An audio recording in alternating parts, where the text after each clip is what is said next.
उन्नाव की वो बेटी जो टूटना नहीं चाहती, जिसे सिर्फ न्याय चाहिए। उसकी आंखों में आंसू हैं लेकिन हाथ कांपते नहीं। दिल दहला देने वाला दर्द है लेकिन हिम्मत जिंदा है। वो बार बार कहती है, मैं टूटूंगी नहीं जब तक सांस है, लड़ती रहूंगी। मेरे बच्चों का भविष्य दांव पर है, मेरी इज्जत दांव पर है, मेरा वजूद दांव पर है। ये कहानी सिर्फ एक पीड़िता की नहीं, ये उस हर बेटी की कहानी है जो न्याय के लिए लड़ते लड़ते थक गई है लेकिन हार मानना नहीं चाहती। नमस्कार, मेरा नाम सौरभ शुक्ला और आप देख रहे हैं news 18 UP Uttarakhand. Unnao rape case की पीड़िता दिल्ली हाई कोर्ट के फैसले के बाद बेहद भावुक और परेशान नजर आ रही हैं।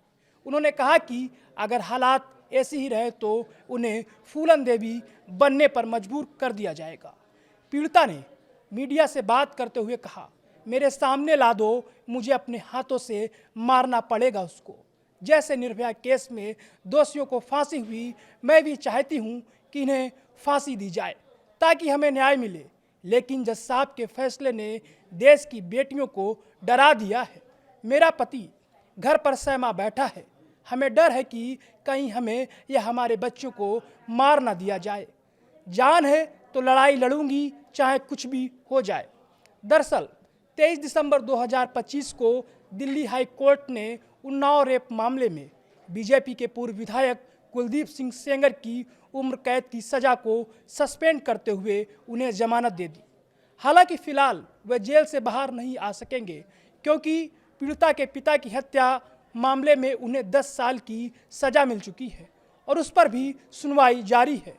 फैसले के बाद पीड़िता टूट गई है। उनका कहना है कि इस आदेश ने उनके न्याय की उम्मीदों को हिला दिया है।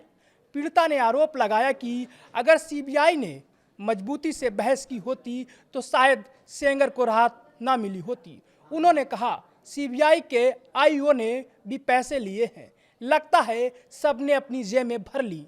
मैं कोर्ट जाऊंगी और जज साहब से सवाल करूंगी, ये मेरा अधिकार है।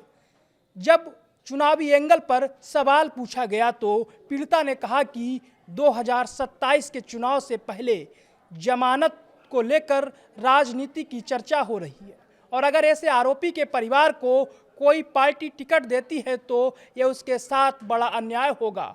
उन्होंने कहा, इस फैसले ने बेटियों के मन में डर पैदा कर दिया है कि अगर वो बाहर निकलेंगी तो उनके साथ भी ऐसा हो सकता है। पीड़िता ने आगे कहा कि वह अब भी अपनी लड़ाई जारी रखने के लिए पूरी तरह तैयार